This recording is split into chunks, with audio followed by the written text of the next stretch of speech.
بسم اللہ الرحمن الرحیم۔ ایک سوال یہ ہے کہ انسان کا جب وصال ہو جاتا ہے تو کیا وہ نیک اعمال کر سکتا ہے یا نہیں، اور کیا ہم لوگ اس کے لیے نیک عمل کریں تو اس کا ثواب پہنچے گا کیا نہیں۔ ایک سوال ہوا تو میں اس کا جواب اللہ کے رسول صلی اللہ علیہ وآلہ وسلم کی حدیث سے دوں، جس حدیث کو صاحب مشکات نے اپنی مشکات شریف میں نقل کیا، اور امام بخاری، امام مسلم اور دیگر محدثین نے اپنی کتاب میں اس حدیث کو نقل فرمایا۔ اور وہ کیا ہے؟ اس کے الفاظ کچھ یوں ہیں: اذا مات الانسان انقطع عملہ، جب انسان کا وصال ہو جاتا ہے، انسان کی ڈیتھ ہو جاتی ہے، مرتی ہو جاتی ہے، انتقال ہو جاتا ہے، وصال ہو جاتا ہے، موت ہو جاتی ہے، تو پھر اللہ کے رسول صلی اللہ علیہ وآلہ وسلم ارشاد فرماتے ہیں کہ انقطع عملہ، اس کے تمام اعمال منقطع ہو جاتے ہیں۔ مطلب یہ ہے کہ نہ کوئی اب وہ اچھائی کر سکتا ہے، نہ کوئی برائی کر سکتا ہے۔ اذا مات الانسان انقطع عملہ، جب انسان مر جاتا ہے تو پھر اس کے تمام اعمال منقطع ہو جاتے ہیں، الا ثلاثہ، مگر تین چیزیں ایسی ہیں کہ جس کا ثواب اس کے مرنے کے بعد بھی اسے ملتا رہتا ہے۔ تین چیزیں ہیں ایسی جو اللہ کے رسول نے حدیث میں بتائی ہیں، تین چیزیں کہ ان تینوں چیزوں کا ثواب اس شخص کو ملتا رہتا ہے۔ ہم نے آگے کو حدیث پڑھا تو ہمیں پتہ لگا کہ اللہ کے رسول صلی اللہ علیہ وسلم نے ارشاد فرمایا، کیا فرمایا؟ ولد صالح، یعنی نیک اولاد۔ تو نیک اولاد کا کیسے اسے ثواب ملتا ہے، یا کیسے وہ صدقہ جاریہ نیک اولاد اس کے لیے بنتی ہے؟ تو جب اولاد نیک ہوگی تو اپنے والد صاحب کے لیے دعا کرے گی اور دعائے مغفرت کرے گی، اور اگر اسے یہ امید ہوگی کہ اللہ رب العزت نے ان کی مغفرت فرما دی تو درجات یعنی بلندی درجات کے لیے دعا کرے گی۔ تو اگر اولاد نیک ہے، ولد صالح یعنی نیک اولاد، اگر اولاد نیک ہے تو وہ اس کے لیے دعا کرے گی اور اس کے لیے غریبوں، فقیروں، مسکینوں کو دے گی تاکہ اللہ رب العزت اس کا ثواب اسے عطا فرمائے۔ تو کیا اس کا ثواب ملتا ہے یا نہیں، اس پر بھی ہم دوسری حدیث پیش کریں گے۔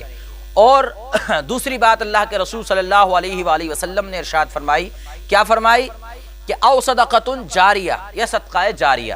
صدقہ جاریہ سے مراد یہ ہے کسی فقیر، مسکین جو شرعی حساب سے لینے کا حقدار ہے، اس کو دینا ان کے نام سے، کہ ان کے نام سے، فلاں کے نام سے یہ چیز میں آپ کو دے رہا ہوں، آپ کے دل کی نیت ہے، انشاءاللہ تعالی اس کے والد صاحب کو اس کا ثواب ضرور پہنچے گا۔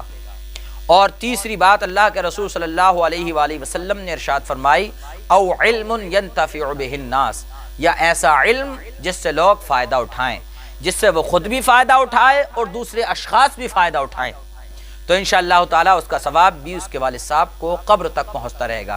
جس نے صدقہ جاریہ کیا اس کا ثواب بھی قبر میں پہنچے گا، جس نے ان کے لیے دعا کی اس کا ثواب بھی ملے گا اور ان کو دعا پہنچے گی۔ اور ایسا وہ شخص جس نے علم دیا اور لوگوں کو علم بانٹا تو وہ چاہے مر جائے، انشاءاللہ تعالی اس کا ثواب اسے قبر میں ملتا ہی رہے گا۔ اس کی نظیر اللہ کے رسول صلی اللہ علیہ وسلم کے ایک صحابی حضرت سعد کی حدیث سے ملتی ہے۔ حضرت سعد رضی اللہ تعالی عنہ نبی اکرم صلی اللہ علیہ وآلہ وسلم کی بارگاہ مقدسہ میں حاضر ہوتے ہیں، اور حاضر ہونے کے بعد اللہ کے رسول صلی اللہ علیہ وآلہ وسلم سے سوال کرتے ہیں، اللہ کے رسول صلی اللہ علیہ وآلہ وسلم، میری والدہ کا وصال ہو گیا، کیا میں ان کے لیے کچھ خرچ کروں تو اس کا ثواب انہیں ملے گا؟ تو اللہ کے رسول صلی اللہ علیہ وآلہ وسلم نے ارشاد فرمایا، ہاں اس کا ثواب ضرور ملے گا۔ تو پھر آقا علیہ السلام سے ہی سوال کیا کہ آپ ہی بتائیں تو پھر میں اپنی والدہ کے لیے کیا کروں؟ تو اللہ کے رسول صلی اللہ علیہ وآلہ وسلم نے ارشاد فرمایا، اے سعد، تم اپنی والدہ کے لیے ایک کنواں کھدوا دو، یعنی پانی کا کنواں کھدوا کر اس کا پانی عام کر دو۔ حضرت سعد نبی اکرم صلی اللہ علیہ وسلم کی بات مانتے ہوئے آپ نے کنواں کھدوایا، اس کا پانی جب چالو ہو گیا تو آپ صلی اللہ علیہ وآلہ وسلم کو بلایا، اور بلانے کے بعد آپ صلی اللہ علیہ وآلہ وسلم وہاں پر کھڑے ہو گئے، اور کھڑے ہونے کے بعد نبی اکرم صلی اللہ علیہ وآلہ وسلم نے اپنے ہاتھ اٹھا کر یہ دعا کی تھی، حدیث میں الفاظ موجود ہیں کہ اللہ تبارک و تعالی اس کنویں کا ثواب حضرت سعد کی ماں کو پہنچا دے۔ تو پتہ چلا کہ اگر کوئی بھی ہم نیک عمل کریں تو اس کا ثواب ضرور پہنچتا ہے، کیونکہ سرکار کے عمل سے ثابت ہے اگر ثواب نہیں پہنچتا تو اللہ کے رسول ایسا نہیں کرتے، کیونکہ نبی کوئی بھی بیکار کام کرتا ہی نہیں۔ اس لیے پتہ چلا کہ آپ نے صحیح کام کیا، اس سے یہ پتہ لگا کہ اس کا ثواب حضرت سعد کی والدہ کو پہنچ گیا تھا۔ آج اگر ہم اپنی والدہ کے لیے دعا کریں، والد صاحب کے لیے دعا کریں تو انشاءاللہ تعالی اس کا ثواب ضرور پہنچے گا۔